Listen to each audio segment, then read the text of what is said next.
ধন্যবাদ আপনাকে। আমি আপনার মাধ্যমে তামাম দেশবাসীকে জানাতে চাই আসলে ইসলামই হচ্ছে শান্তির শ্রেষ্ঠ। আমরা ৫৪ বছর বাংলাদেশে দেখেছি, আমরা ধর্মনিরপেক্ষ দলের এদের শাসন দেখেছি, জাতীয়তাবাদীদেরও দেখেছি। আমরা একবার ইসলাম দেখতে আসলে ইসলামই হচ্ছে মানুষের নিরাপত্তার জায়গা।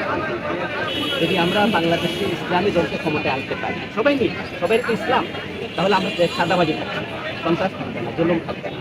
এবং যারা নেতা হবে তারা জবাব দিতে অধিকার, তারা নিজেরা পেট করবে, বড় করবে, টাকা খাবে, এই সুযোগ থাকবে না। কারণ আমরা ইসলামী আদর্শ যারা লালন করি তারা আল্লাহর ইবাদতের নিয়তে রাজনীতি করি। এখানে যদি কেউ পথচ্যুত হয়, বিচ্যুত হয়, তাকে আমরা ছুড়ে ফেলে দেবো। আমরা একটি বিষয়ে অনড়, সেটা হচ্ছে একটি শান্তিপূর্ণ, বসবাসযোগ্য, সুখী, সমৃদ্ধ, সন্ত্রাসমুক্ত বাংলাদেশ।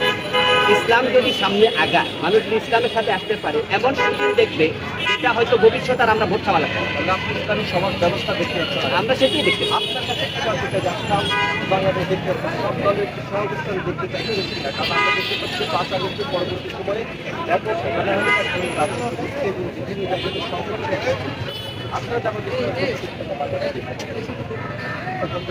আপনি পত্রিকা অর্থে আগস্টের আমার দেশ যেমন বাংলাদেশ এই জন্য মানুষ কিন্তু সেই কাঙ্ক্ষিত মানে আমার দেশ চুজ করতে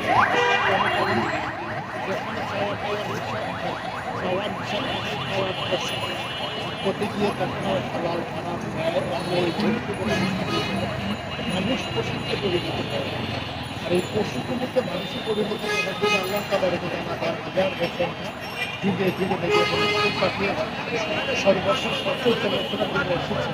তুমি যেহেতু একটা কল্যাণ রাষ্ট্র উপহার দিয়ে আমাদের সঙ্গে নদী স্থাপন করা, যদি আজকাল বাংলাদেশে আমরা একটা কল্যাণ রাষ্ট্র উপহার দিয়ে নদী স্থাপন করতে পারি, তখন মানুষ এই রোজগার থাকবে।